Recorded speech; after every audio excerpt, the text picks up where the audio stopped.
was the first war in history in which science played a major part. And in 1941, my main concern was German radar, because we knew that radar was going to be as important to the Germans as it had been to us in the Battle of Britain. One of my problems was that German radar was very small, and the most important equipment of all, the Wurzburg, was so small that it hardly showed up on any photographs until the end of 1941, when at last, on a cliff just north of Le Havre, there was a small blob which we thought might be it. And a few days later, a Spitfire pilot went out and took a photograph which showed quite clearly that it was an equipment which looked just like a large electric bowl fire. Now, although the equipment was on a cliff nearly 400 feet high, it was not very far away from a landing beach, and I wondered whether we might nip in and pinch some of the equipment.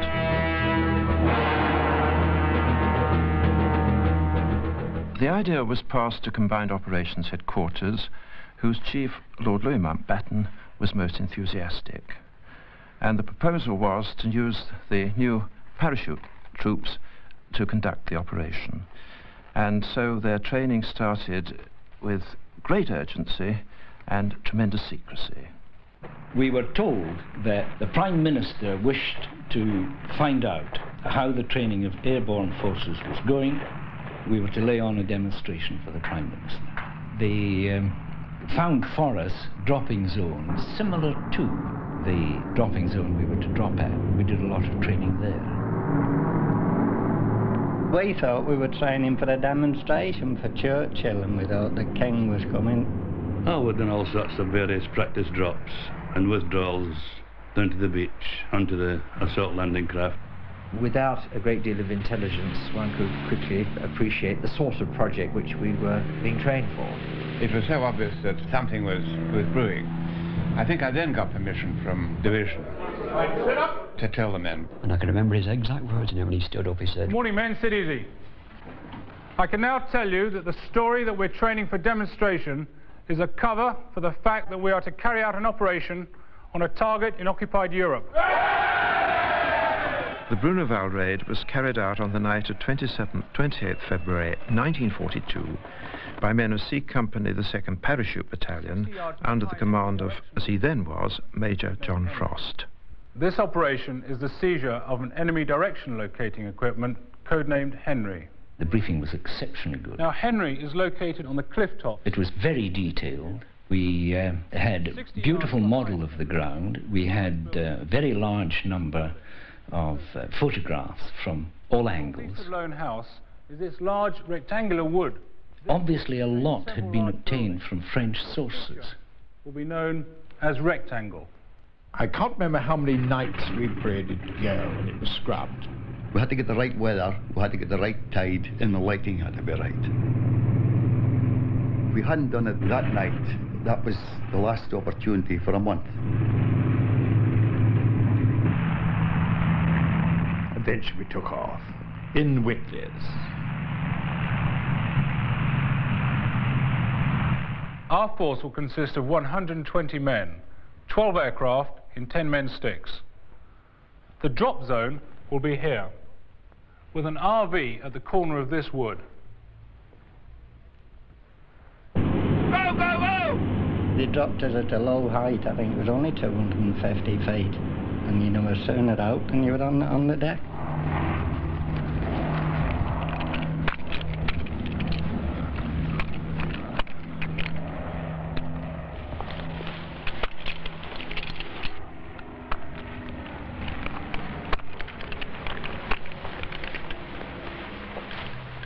One thing I wanted to do more than anything else was to be where you had all that tea and something another, and nobody reminded us that there was going to be no way of relieving yourself until you got there.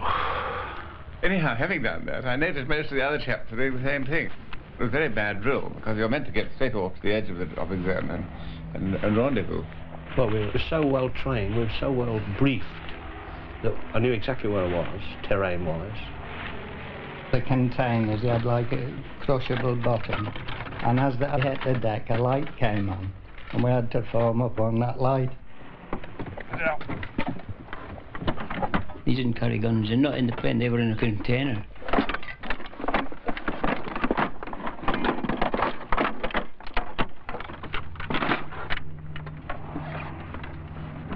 We had to put the lights out on the containers, then we had to get our trolley together, and all the tools and equipment which were in the containers. We got the stuff out of the container, put it on the trolley, like a golf trolley with 2 ropes and handles attached. And then we went to the forming up point, which is a small clump of trees.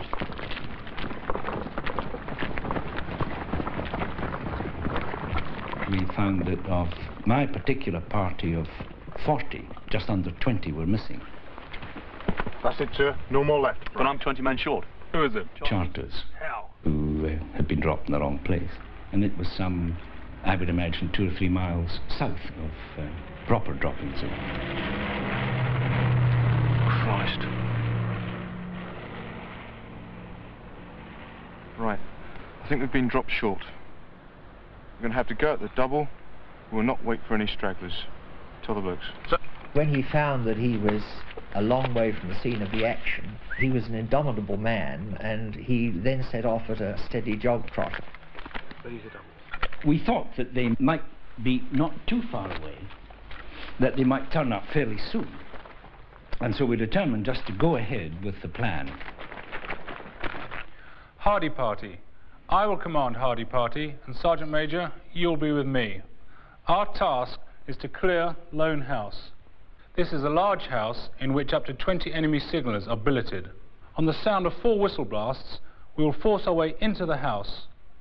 Any prisoners are to be gathered on the ground floor, and that's your job, Sergeant Major. Remember the signal, 4 whistle blasts.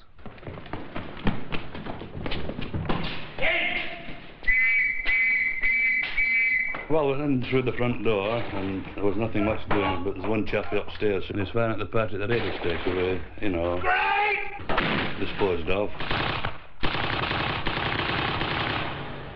Jellicoe Party.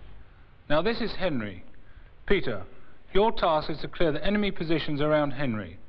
Now there are bunkers here and here. You have 1 section with which to do this.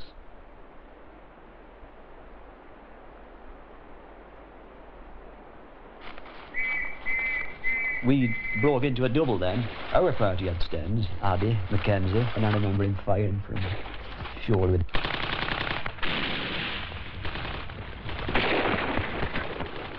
follow me!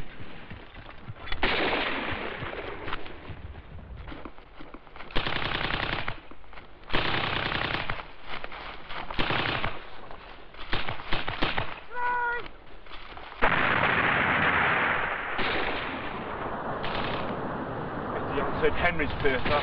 Please go in. Okay, lads, Henry's clear. Let's go.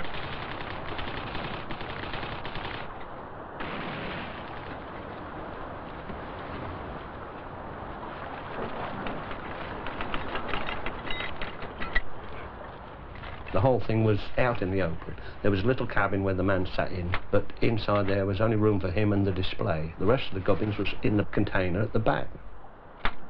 And the radio operator, he went and got over the cliff edge. It's like Dover cliffs there, a hell of a height. Nein, nicht schießen, nicht schießen. The young German we had with us, who was an interpreter, he coaxed him back. He had a blue uniform, so he must have been with the radar. Even if he's a bloody cleaner, he must know something. Drake Party. Peter, your task is to move towards and take up a position somewhere between Rectangle and Lone House, in this area here, and to provide protection from any reaction from the Rectangle. We were going to go up there and just lie there quietly. But as we got up there, the German machine gun opened up. So we naturally went to get down and answer the fire.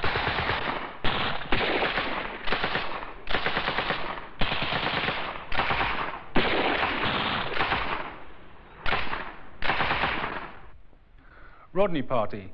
John, your task is to prevent with 2 sections any attempt by the enemy to attack Hardy Group from this rectangle, and to support with 2 sections Nelson Party in the event of an enemy attack from this village.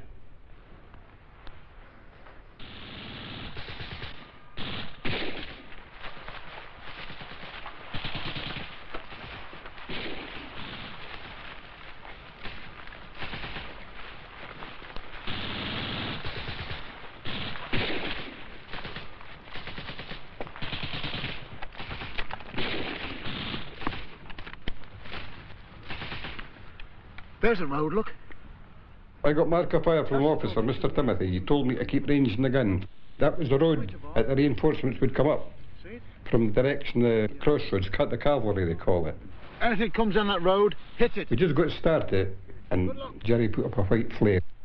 He's hurt! Number 2 got shot. He cocked it through the knee. You could see figures running and moving about. Our guns were pointing into France. And keep them every so often. Just keep my burst on the trigger, holding the trigger and give it a burst on the trigger. Dennis, you'll have Flight Sergeant Cox with you and your sappers. You have a maximum of 30 minutes to get what you want, but if you can do it in 10, I'll be a darn sight happier. There was intermittent firing most of the time, but I was asked to take a flashlight photograph of the antenna in the front. This definitely produced an increase in the fire. Dennis, how long is it going to take? We'll be about 10 more minutes. Well, hurry it up! And I had to cut the antennae. That was a bit dodgy. Then I stood up there and there was slices and that flying about. I thought, hell, it's going to take me a month to saw through that. We had it explained to us where to look for the various parts that were important. It was really very simple, but then we had a radar expert with us, Cox. We had a very long screwdriver, but that wouldn't reach the end of the screws because they were recessed in the edge of the container, you see. So we got over the handles and yanked it out bodily. Right, that's a lot. Let's go. How's that set? Still not working, sir. Right, get back to the house, tell them to move now. Yes, sir. So, Major? Up. Right, let's go.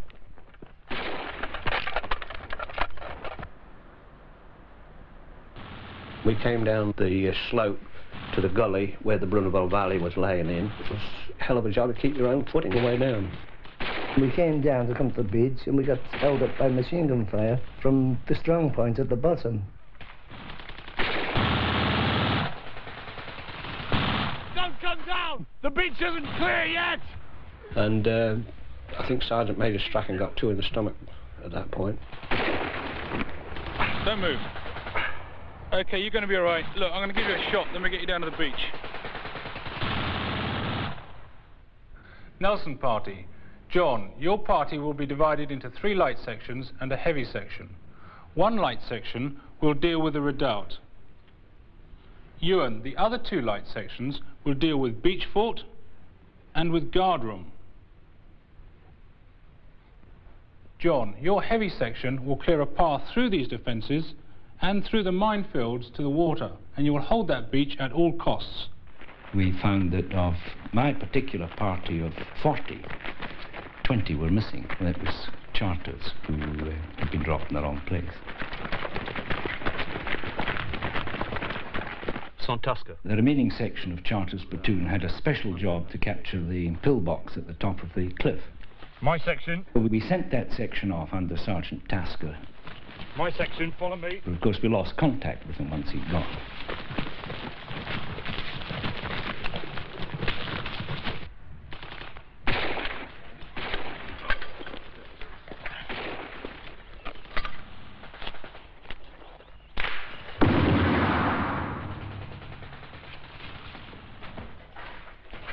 It's bloody empty! 2 of you with rifles! Over there. There. Follow me. Remainder of you, follow me.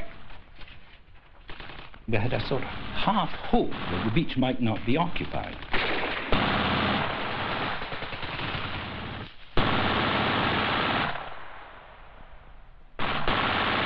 We were really pinned on a forward slope and being fired at the whole time. We had 1 machine gun with us and he retired, and all we could do was just to return their fire and keep them occupied and wait for reinforcements to come. Very unpleasant half hour. I had hoped to be able to obtain some assistance from the reserve platoon, but unfortunately the 38 sets we had didn't work and were never able to get in touch. In due course, the leading ones from the platoon, Lieutenant Nehemov and some others, joined up with us and started then to put in an attack.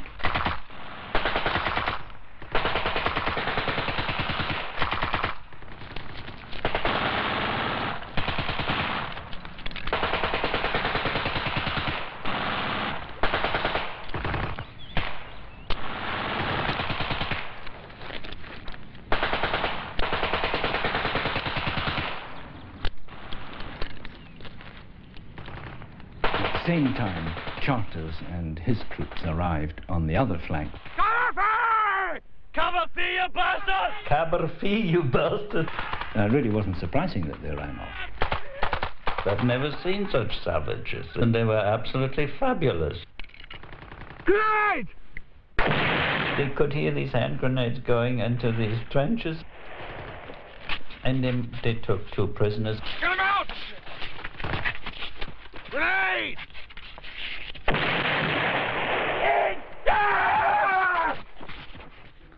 Once the beach has been cleared, a report centre will be established at Beach Fort, and signallers will begin DF transmissions immediately. Once naval craft are heard approaching, DF transmissions will cease, and white light torch signals will be used instead. The signal is F for Freddy. I think we were an hour and a half late in reaching the beach through this beach not being taken.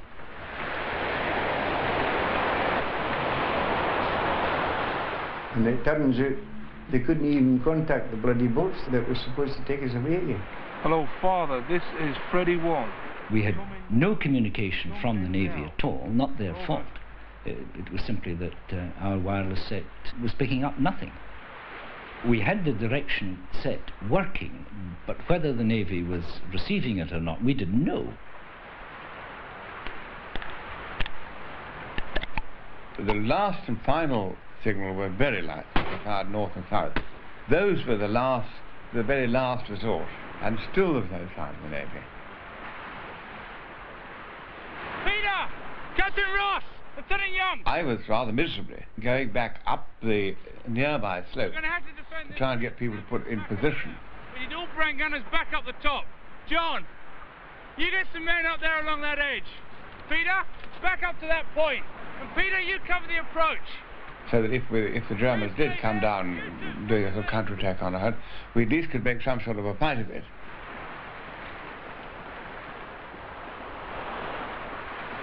Which group? Rodney Party withdrawing, sir. Right, back to the top. The boats are late. Get your men back up round the top and don't come back until you see the boats.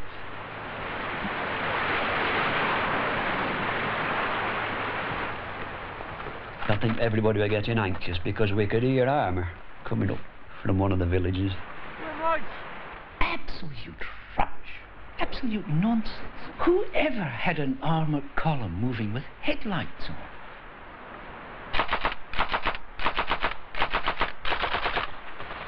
Finally we spotted these dots coming abreast, coming towards the cove where we were, you know.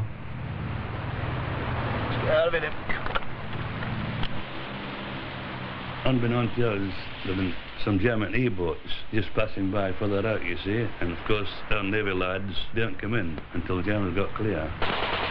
The chaps on these landing craft, well, they opened up a terrific withering fire with everything they'd got, while we still had people on the cliff.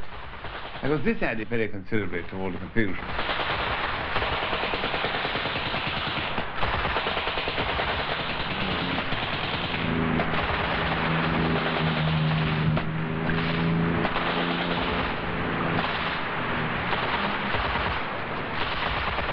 The prisoners, the wounded, and all the equipment went on the first boat, and then they rushed that equipment back to England, and the scientists wanted it for something.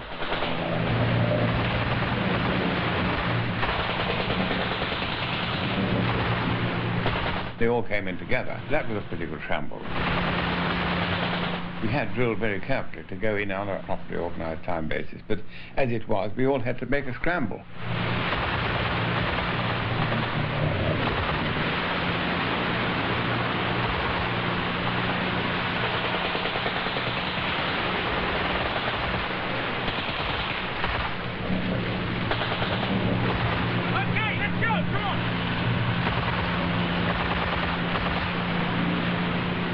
And eventually they were persuaded when we got in to stop firing, and there were no further shooting after that.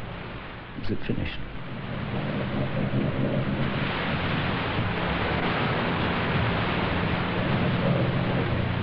We had trained really hard, and the NCOs had got a very good grip of their men. I think that they were at a pretty good peak. The key word of that whole raid was security. There wasn't a whisper when it was coming, where it was going, and when it was going to happen. It was a shot in the arm. It achieved tremendous publicity, you know, far more than it deserved, because it was a very small raid. Of course, it was a small raid, but the effects on morale were tremendous. We had shown that we could go back across the channel, pluck out a vital piece of equipment, and bring it back almost unscathed.